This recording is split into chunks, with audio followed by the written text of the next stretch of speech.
अभिवादन। आज हम संत कबीरदास के कुछ बेहद जाने पहचाने दोहों के जरिए जीवन और ज्ञान की गहराइयों में उतरेंगे। हमारे पास जो स्रोत सामग्री है, कबीर के दोहे, जीवन और ज्ञान, वो समझिए सदियों पुरानी बुद्धिमत्ता का खजाना है।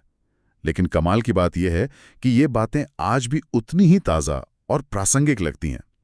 हमारा मकसद सिर्फ इन दोहों का मतलब समझना नहीं है, बल्कि ये देखना है कि आज की हमारी भागदौड़ भरी जिंदगी में ये कैसे लागू होते हैं।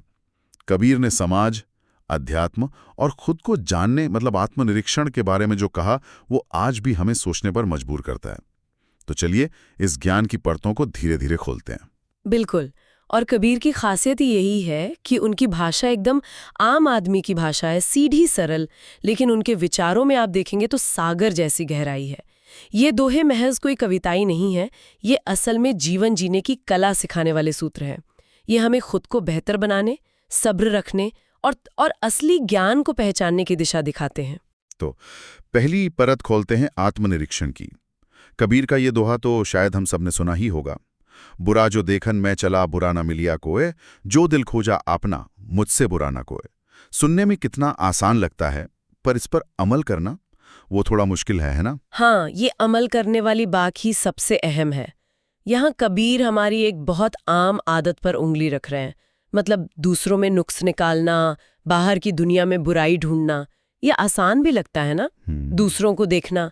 लेकिन कबीर कहते हैं कि जब उन्होंने सच में बाहर बुराई खोजी तो उन्हें कोई पूरी तरह बुरा नहीं मिला। असली झटका तो तब लगा जब उन्होंने अपने अंदर झांका। आत्मविश्लेषण, जिसे हम सेल्फ इंट्रोस्पेक्शन कहते हैं, वो करने पर उन्हें एहसास हुआ कि कमियां तो खुद उनके भीतर ही भरी पड़ी हैं। ये सिर्फ विनम्रता का संदेश नहीं है, ये एक तरह से हमें लगातार खुद पर काम करने, खुद को सुधारते रहने की प्रेरणा देता है। आजकल के ज़माने में तो ये और भी ज़रूरी लगता है। सोशल मीडिया वगैरह जहाँ दूसरों को जज करना इतना आम हो गया है, ये दोहा एक ज़रूरी आईना दिखाता है। हाँ, आपने बिल्कुल सही नुक्ते पर उंगली रखी। सोशल मीडिया और जजमेंट, ये सोचना दिलचस्प है कि सदियों पहले कही बात आज इतनी सटीक बैठती है। लेकिन खुद के अंदर झांकना और कमियां मानना, ये तो बहुत हिम्मत का काम है। अच्छा, खुद को देखने के बाद दुनिया में काम करने और उसके नतीजों का इंतजार करने के बारे में कबीर क्या कहते हैं? धैर्य पर उनका एक बहुत मशहूर दोहा है। हाँ, आप शायद इस दोहे की बात कर रही हैं। धीरे धीरे रे मना, धीरे सब कुछ होए, माली सींचे 100 घट, ऋतु आए फल होए। और ये आज की इंस्टेंट ग्रेटिफिकेशन वाली दुनिया के लिए शायद सबसे ज़रूरी सबक में से एक है। हाँ, यही वाला। पर एक सवाल उठता है मन में कि आज जहाँ सब कुछ इतनी तेजी से बदल रहा है, क्या ये धीरे धीरे वाला फलसफा, ये सोच हमें पीछे नहीं छोड़ देगी? क्या धैर्य रखने का मतलब है कि हम कंपटीशन में फिचड़ जाए? करना है, मेहनत में कोई कमी नहीं रखनी, लेकिन वो ये याद दिला रहे हैं कि हर चीज का, हर प्रक्रिया का अपना एक स्वाभाविक समय होता है। आप बीज आज बो के कल फल की उम्मीद नहीं कर सकते हैं ना। माली चाहे 100 घड़े पानी डाल दे, आम के पेड़ पर फल तो मौसम आने पर ही लगेंगे। तो ये दोहा असल में हमें यथार्थवादी होना सिखाता है। मेहनत करो, अपना बेस्ट दो, लेकिन नतीजों के लिए अधीर मत हो। अधीरता और हड़बड़ी अक्सर काम बिगाड़ देती है, चाहे वो करियर हो, कोई रिश्ता हो या कोई स्किल सीखना हो। ये पेशेंस और परसिस्टेंस का कॉम्बिनेशन है। समझ गया। मतलब एक्शन जरूरी है, पर नतीजे वो प्रकृति के नियम या समय के हिसाब से आएंगे। हमें उस प्रक्रिया का सम्मान करना होगा। ये एक मुश्किल संतुलन है साधने के लिए वैसे। अच्छा, आत्म सुधार और धैर्य के अलावा कबीर ने जीवन में सही रास्ता दिखाने वाले की भूमिका पर भी बहुत जोर दिया है। मेरा मतलब है गुरु। उनका वो दोहा तो कमाल का है। बड़े काके लागू पाए, बलिहारी गुरु आपके गोविंद दियो मिलाए, बिल्कुल की बात कर रहे होंगे। ये भारतीय परंपरा में गुरु के महत्व को शायद सबसे शक्तिशाली ढंग से स्थापित करने वाला दोहा है। बिल्कुल। लेकिन यहाँ एक बात थोड़ी चौंकाने वाली लग सकती है। कबीर गुरु को भगवान गोविंद से भी ऊंचा दर्जा दे रहे हैं। क्या ये भगवान का अपमान नहीं हुआ? इसके पीछे उनका तर्क क्या हो सकता है? ये एक दिलचस्प नुक्ता है, पर इसे अपमान की तरह नहीं देखना चाहिए। इसे गुरु की भूमिका की अहमियत बताने के तरीके की तरह देखना चाहिए। कबीर के नजरिए से सोचिए, गोविंद यानी परम सत्य या ईश्वर तो शायद अगम्य है, हमारी समझ से परे है। उस तक पहुंचने का रास्ता कौन दिखाएगा? वो तो गुरु ही है। जो हमारे अज्ञान को मिटाकर हमें सही दिशा दिखाकर उस परम सत्य का अनुभव करने लायक बनाता है। इसलिए व्यवहारिक धरातल पर साधक के लिए गुरु का महत्व गोविंद से भी पहले आता है, क्योंकि गुरु ही गोविंद तक पहुंचने का माध्यम है। और ये सिर्फ आध्यात्मिक गुरु की बात नहीं है, जीवन के किसी भी क्षेत्र में जो हमें सही मार्गदर्शन दे, अंधेरे से उजाले की तरफ ले जाए, वो गुरु तुल्य है। कबीर एक तरह से ज्ञान के स्रोत तक पहुंचाने वाले माध्यम को सर्वोच्च सम्मान दे रहे हैं। ये व्याख्या बहुत रोचक है, माध्यम का महत्व। तो गुरु का महत्व समझने के बाद अब समाज की तरफ देखते हैं।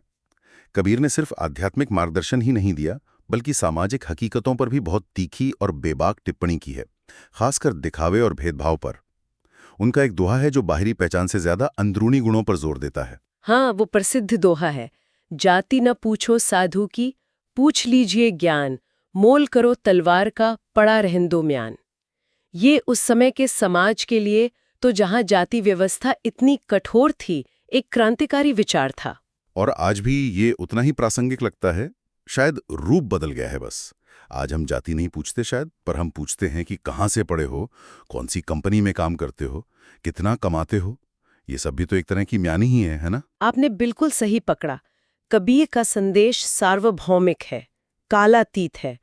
वो कह रहे हैं कि किसी भी व्यक्ति का मूल्यांकन उसके बाहरी लेबल के आधार पर मत करो, चाहे वो जन्म आधारित जाति हो या आज के जमाने के स्टेटस सिंबल जैसे कि आपने गिनाए। असली चीज है व्यक्ति का आंतरिक गुण, उसका ज्ञान, उसका चरित्र। जैसे तलवार की कीमत उसकी धार और मजबूती से होती है, उसकी सुनहरी या जड़ाऊ म्यान से नहीं। म्यान तो सिर्फ ढकने का काम करती है, असली मूल्य तो तलवार का है। कबीर हमें सतह से हटकर गहराई में देखने की सलाह दे रहे हैं, व्यक्ति के एसेंस को पहचानने की बात कर रहे हैं। ये बाहरी आडंबर पर आंतरिक सार की जीत का आह्वान है। और ये आंतरिक सार या ज्ञान, ये सिर्फ किताबी ज्ञान नहीं है। कबीर के अनुसार उन्होंने तो पोथियां पढ़ने वालों पर भी टिप्पणी की है। उनका वो दोहा मुझे हमेशा सोचने पर मजबूर करता है, पोथी पढ़ी पढ़ी जगमुआ, पंडित भया न कोई, 2.5 अक्षर प्रेम के, पढ़े सो पंडित होए। आज के इन्फॉर्मेशन एज में ये बात कुछ अजीब नहीं लगती, जहां ज्ञान का मतलब ही डेटा और इन्फॉर्मेशन माना जाता है। ये विरोधाभासी लग सकता है, पर है नहीं। देखिए, कबीर किताबी ज्ञान या जानकारी के खिलाफ नहीं थे, वो खुद बहुत ज्ञानी थे। लेकिन वो सिर्फ जानकारी जमा कर लेने को या बड़ी बड़ी किताबें रट लेने को पंडित होना नहीं मानते थे। उनके लिए सच्चा पंडित, सच्चा ज्ञानी वो है जिसने प्रेम के 2.5 अक्षरों का असली मतलब समझ लिया हो और उसे अपने जीवन में उतार लिया हो। यहाँ प्रेम का मतलब क्या है? क्या ये सिर्फ रोमानी प्यार है या कुछ और? नहीं, यहाँ प्रेम का अर्थ बहुत व्यापक है। ये सिर्फ रोमानी प्यार तक सीमित नहीं है, बिल्कुल नहीं। इसमें करुणा है, कंपैशन, सहानुभूति, एम्पैथी, इंसानियत है, सबके प्रति एक जुड़ाव और सद्भावना की भावना, ये सब शामिल है। कबीर कह रहे हैं कि आप दुनिया भर की किताबें पढ़ लीजिए, बड़े विद्वान बन जाइए, लेकिन अगर आपके अंदर इंसानियत नहीं है, दूसरों के दुख को समझने की क्षमता नहीं है, प्रेम और करुणा नहीं है, तो वो सारा ज्ञान अधूरा है और शायद व्यर्थ भी है। सच्चा ज्ञान वो है जो आपको बेहतर इंसान बनाए, जो दिलों को जोड़े। जानकारी जरूरी है, मैं ये नहीं कह रही कि वो जरूरी नहीं, पर मानवीय संवेदनाओं के बिना वो सूखी और बेजान है। ये बात दिल को छूती है। ज्ञान वो जो इंसान बनाए। और इंसानियत और सच्ची भावना की बात करें तो कबीर ने भक्ति के बाहरी दिखावों पर भी खूब चोट की है। उनका एक दोहा है जो माला फेरने और मन के भटकने पर है, याद है आपको? हार है। हाँ, यही। पर क्या इसका मतलब है कि माला फेरना या नाम जपना गलत है? बहुत से लोग इसे अपनी साधना का हिस्सा मानते हैं। वो कह रहे हैं कि अगर हाथ में माला घूम रही है, जुबान पर भगवान का नाम है, लेकिन मन कहाँ है? मन तो 10 दिशाओं में भाग रहा है। कभी घर की चिंता, कभी पैसे का हिसाब, कभी किसी से बदला लेने का ख्याल। तो क्या ये सच में सुमिरन यानी ईश्वर का स्मरण हुआ? कबीर के अनुसार नहीं, ये तो सिर्फ एक यांत्रिक क्रिया है, एक बाहरी दिखावा। सच्ची भक्ति या सच्चा सुमिरन तब होता है जब मन एकाग्र हो, जब पूरी चेतना उस एक परमात्मा में लगी हो। फोकस और सिंसेरिटी के बिना बाहरी क्रियाएं खोखली हैं। ये कुछ वैसा ही है जैसे कोई क्लास में बैठा हो पर उसका ध्यान बाहर खेल रहे बच्चों पर हो, है ना? मन को साधना, ये वाकई सबसे बड़ी चुनौती है। ठीक है, अब आखिर में एक दोहा लेते हैं जो मुझे लगता है कबीर के पूरे नजरिए, उनकी समदृष्टि और एक तरह की अनासक्ति को दर्शाता है। कबीरा खड़ा बाजार में, मांगे सबकी खैर, न काहू से दोस्ती न काहू से बैर।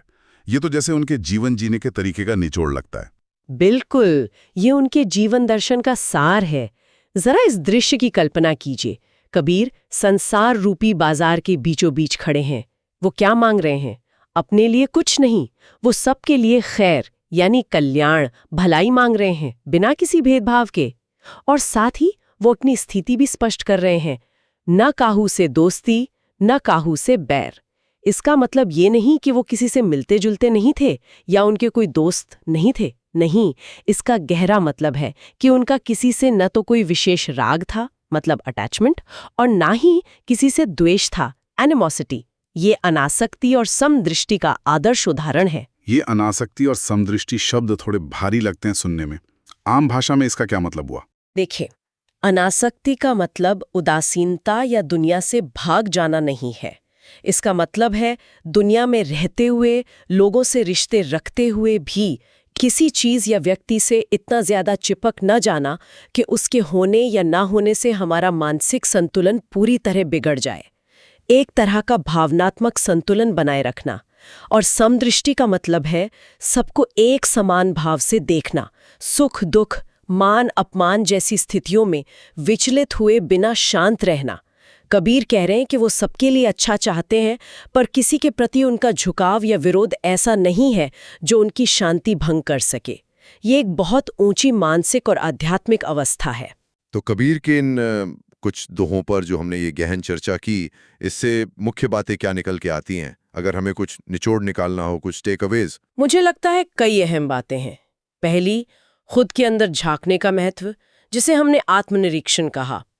दूसरी, जीवन में धैर्य रखने और सही समय का इंतजार करने की समझ, वो माली वाला उदाहरण। तीसरी, एक सच्चे मार्गदर्शक या गुरु की अनिवार्य भूमिका, गोविंद से भी पहले। चौथी, बाहरी दिखावे, चाहे वो जाति हो या आज के स्टेटस सिंबल, उनसे परे जाकर व्यक्ति के असली गुणों और ज्ञान को महत्व देना, तलवार और म्यान वाली बात। पांचवीं, किताबी ज्ञान से ज्यादा मानवीय संवेदनाओं, प्रेम और करुणा का महत्व, वो ढाई आखर प्रेम के। छठी, सच्ची भक्ति या आध्यात्मिकता का अर्थ, जो बाहरी कर्मकांड से ज्यादा मन की एकाग्रता और सच्ची भावना में है। और सातवीं, सबके प्रति संभाव रखना, बिना किसी राग या द्वेष के सबके कल्याण की कामना करना। कबीरा खड़ा बाजार में। हाँ, और कमाल की बात यह है, जैसा हमने बार बार महसूस किया इस बातचीत में, कि ये सारी बातें आज भी उतनी ही, बल्कि शायद ज्यादा ही जरूरी और लागू होती हैं। ये सिर्फ नैतिक उपदेश नहीं है, ये प्रैक्टिकल विजडम है जो हमें बेहतर इंसान बनने और जिंदगी को ज्यादा समझदारी से जीने में मदद कर सकती है। निश्चित रूप से कबीर की महानता इसी बात में है कि उन्होंने इतने गहरे और सार्वभौमिक सत्यों को इतनी सरल, सीधी लोक भाषा में कहा कि वो सदियों बाद भी सीधे दिल तक पहुंचते हैं।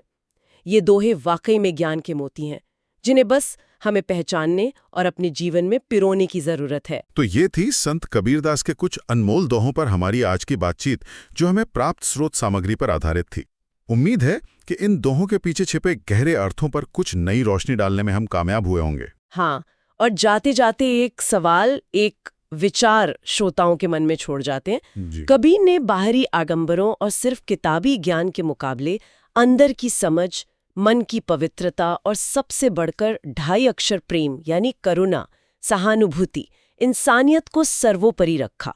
आज की इस तेज रफ्तार, तनाव भरी और अक्सर बटी हुई दुनिया में हम अपने अंदर इस सच्चे, निस्वार्थ प्रेम और गहरी मानवीय समझ को कैसे जगा सकते हैं और कैसे जी सकते हैं? कबीर का यह सदियों पुराना संदेश आज हमारे व्यक्तिगत जीवन और समाज के लिए क्या मायने रखता है, इस पर सोचना शायद हम सब के लिए फायदेमंद हो।